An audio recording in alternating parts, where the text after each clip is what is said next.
I'm so excited to be back with you all. I want to start off this video by saying that my thoughts and prayers are with everyone who was affected by Hurricane Sandy this week. So today I'm going to be showing you guys my new hair color because I did dye my hair last night, and I'm also going to be telling you guys what I used because I know that a lot of you said that if I decided to go through with like a burgundy hair color to please share what I had used. So as promised, this video is going to be all about my new hair. I'm going to start off by saying that you guys know that this is my second time dyeing my hair brunette. Before this, I was a platinum blonde, so I do still have a lot of damage to my hair. So I did wait 5.5 weeks before dyeing my hair this color. If you want to see how I did my hair the first time, my original from blonde to brunette, I have an entire how-to video on how I achieved that, which I will go ahead and link down below. So be sure to watch that, especially if you're going from a really light blonde to a dark brunette like I did. It is a gradual process, just like bleaching your hair would be. It works both ways. Now my hair is significantly darker this time. I went from a level 5 last time to a level 4, so my hair is an entire level darker, as you guys can see. Now I did use a level 4, which means it's probably more like a level 3 because the color that I use typically come out darker. But I'm just gonna go ahead and show you what I used this time. All of these products are available at Sally's Beauty Supply. They have awesome hair color at really affordable prices, and you don't have to be a cosmetologist to go there, so I highly recommend checking it out.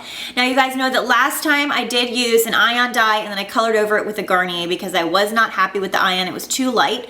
But I did pay for that box dye. It did do some damage to my hair. As most of you guys know, box dyes are not as healthy for your hair as a dye that you could get at Sally's. They have a higher ammonia and peroxide level. So this time I actually mixed two colors to achieve what I was looking for because I was looking for a darker brown, but I also wanted some like deep dark burgundy red undertones to it. But I didn't want my whole head to be burgundy. So to achieve that, I did mix two different Ion Color Brilliance permanent hair colors. And the first one is the Ion Color Brilliance, and this is from their beautiful brunettes line, and it is in medium brown 4N. This is a neutral brown, which I wanted because I was going to be mixing it with a red, so I wanted to have something to kind of tone it down and neutralize it. So I used the 4N, and then I mixed with that the 4IR medium intense red. And I had actually first seen this dye on Stephanie's channel, SMLXO. She had dyed her hair this color a while back over a darker brown. So I kind of had an idea of what it was going to look like. I knew that it was probably going to fall more in the burgundy category than a bright red, which is exactly what I wanted.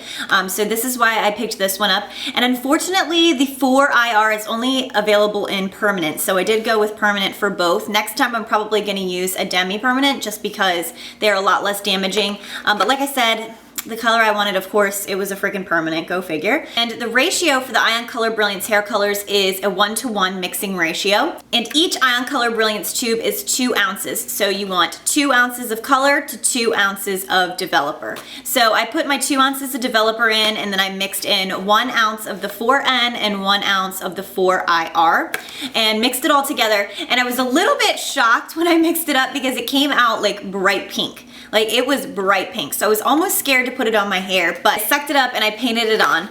So these are the two colors that I used. And I mixed those with a 10 volume developer from Ion, and this is for the sensitive scalp.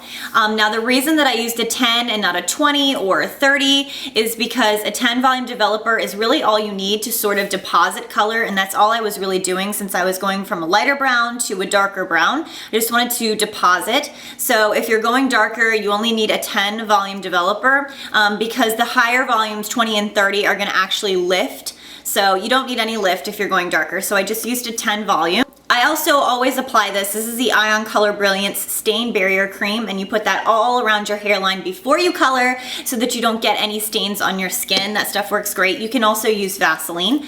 And then this time, I did not use this last time, but this time I used the Ion Color Brilliance Pre-Color Treatment because I know that from all of the bleaching and coloring that my hair is very porous, and I wanted the color to come out even, and this is basically going to ensure that the color is a lot more even. So I sprayed this all throughout my hair, and then you leave it on and you immediately color with the still in your hair. So I did use this.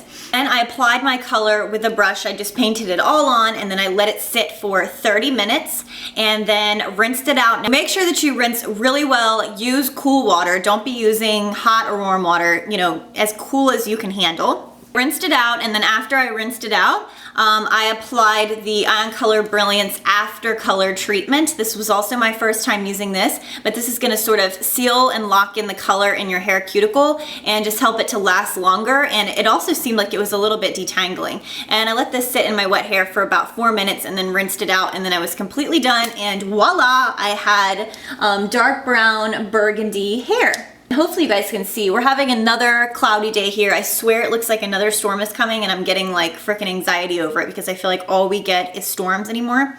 But anyways, let me turn this light on really quick. It might help show you guys some of the red tones in my hair, and it'll probably actually make it look quite a bit redder than it is, but this is technically probably what it would look like in the sunlight. It's actually in person more of a plum burgundy. It's like a deep, nice red. I really, really like it. Now, I always put a disclaimer in these videos because you guys know I'm not a cosmetologist, I'm not a licensed professional, so you know, I'm not claiming that your results are going to be exactly the same as mine, but I can just say that I am very impressed with the Eye Color Brilliance hair colors. I was also impressed with the after and pre-color treatments. I think, you know, I don't know if they really made a difference, but I know that my hair turned out really nice and even, so I guess I have to maybe attribute some of that to these. The only thing that I will say about Eye Color Brilliance, and those of you that have looked into this hair color line already know this, but the colors do run a lot darker than they look on the packaging and then they look on the little hair swatches at Sally's.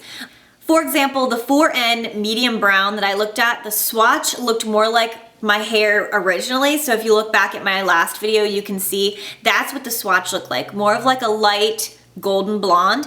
And then this is what you get in real life. So it's actually more of like bordering on darkest brown, almost black to me. But the reason that I went this dark this time is because I know that I'm gonna have some significant fading, especially for the first couple times that I'm dyeing my hair, since I was a bleach blonde only like 3 months ago. And I want to color my hair as little as possible to try to save it and salvage it. So I am gonna go a little bit darker so that I can go longer in between dyeing, because it will fade substantially. So that was my experience. That's how I got my burgundy brown hair, and I'm really excited about it. I really like it. It's shiny, it feels really healthy, and ooh, it's probably really dark now. And I just absolutely love it. So I'm gonna go ahead and put all of the products that I used in the down bar. I'm also going to link my last video on how to go from blonde to brunette. So thank you guys so much for watching. I really appreciate you all being here, and I hope everyone is safe and well, and I will talk to you guys in my next video. Bye.